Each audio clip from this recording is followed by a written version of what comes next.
Well, my initial reaction to this event is that it seems kind of purposeless because it was pretty obvious, especially the mayor of Brantford wasn't listening.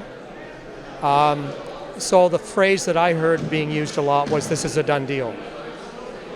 The public meeting, which is required by legislation, has to take place. And then the very next night, both councils are going to vote. And we've been told by both mayors that both councils are going to approve it. For residents of the city of Brantford, I think the initial impact is one of cost, because a lot of money is being given to the county to compensate for the loss of their land.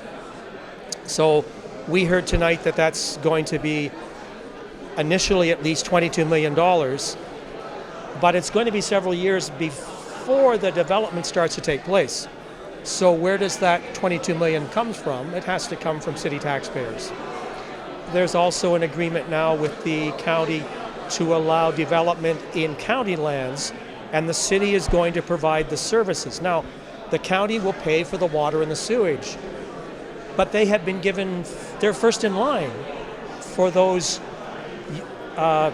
facilities, but they have to contribute no money to the demands that are put on the city's sewage treatment plant and the city's water treatment plant. And that agreement happens regardless of what happens to the annexation. Now, that seemed to come as news to people here tonight. I think the thing that really concerned me was the lack of knowledge of the details of the plan that they're going to vote on tomorrow night, not only from politicians, but from municipal staff. And that's frightening. That's very frightening. Okay, now let's get into the human element of this. The county of Brant residents, let's say, to the heights that are being annexed into the city. How are you feeling in the fact that, do you feel that their opinions haven't been heard and that they aren't being respected? Well, I don't think that anyone who has asked questions about the wisdom of this has been heard. So what did we hear from people who lived in rural areas?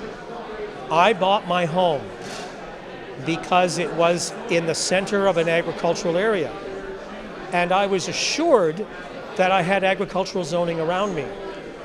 But the minute the annexation takes place, all of the land that comes into the city stops being agricultural and becomes urban. So all of the protections that homeowner has to the quality of life, and let's face it, all the benefits we get from having farms that provide food to us, all of that's gone. And one of the things that concerns me is, of all the maps that are here tonight, we do not have what's called the Canadian Land Inventory Classification Map, which shows farmland and how good it is.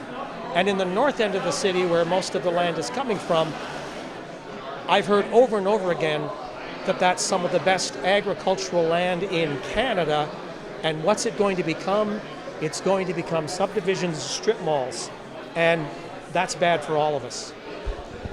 The point was also made about, well, we have home builders who need land to build their product on.